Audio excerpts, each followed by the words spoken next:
क्रांतिकारियों का योगदान।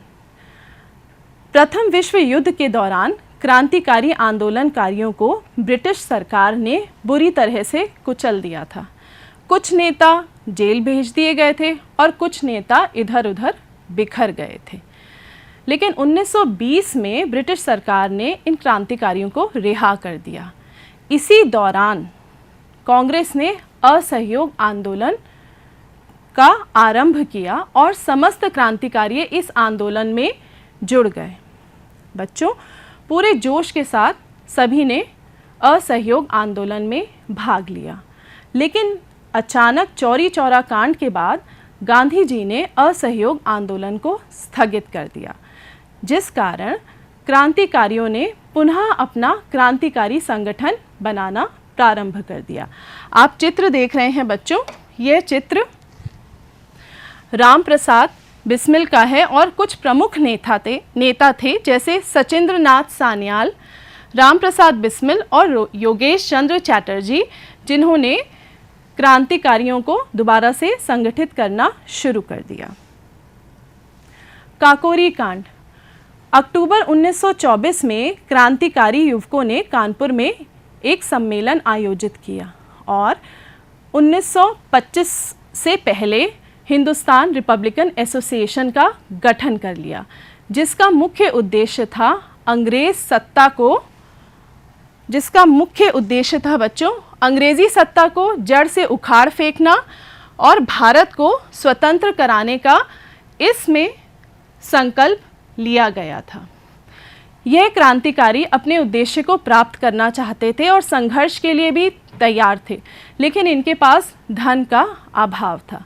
अर्थात 9 अगस्त 1925 को लखनऊ के निकट काकोरी में रेलगाड़ी में एक सरकारी खजाने को उन्होंने अपने कब्जे में ले लिया। बच्चों, इस लूटकांड के बाद पंडित राम प्रसाद बिस्मिल, रोशन सिंह, राजेंद्र लहड़ी और अशफाक उल्ला खान, जिनका कि आप चित्र यहाँ देख रहे हैं, इनको फांसी की सज़ा दी गई और कुछ अन्य व्यक्तियों को आजीवन कारावास देकर अंडमान भेज दिया गया।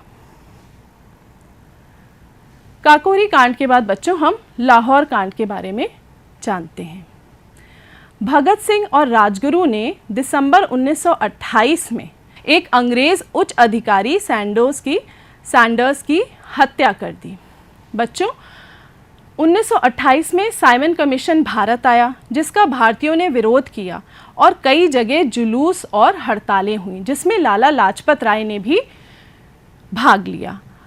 इसी दौरान इस अंग्रेज अधिकारी के नेतृत्व में पुलिस ने लाठियां बरसाकर लाला लाजपत राय को घायल कर दिया और चोटिल होने के बाद लाला लाजपत राय की मृत्यु हो गई।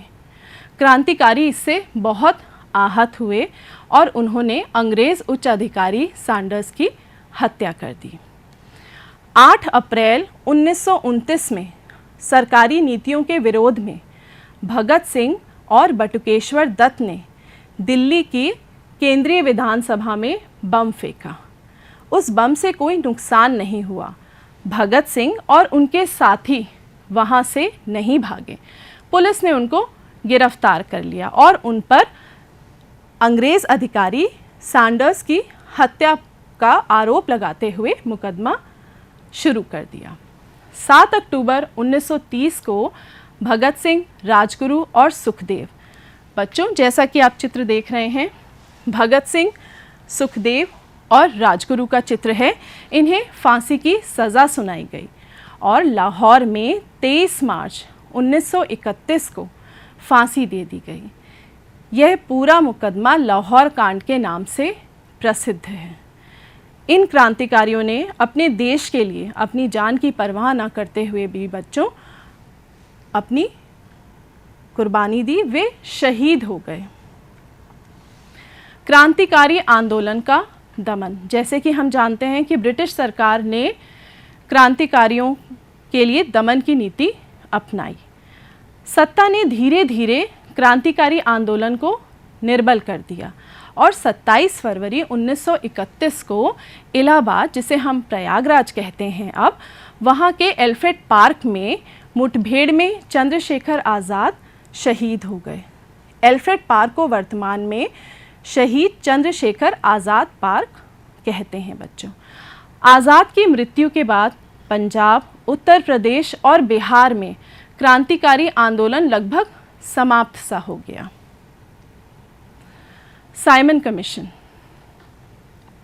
1928 में भारत में साइमन कमीशन का गठित हुआ और साइमन नामक एक व्यक्ति के नेतृत्व में इसका गठन किया गया।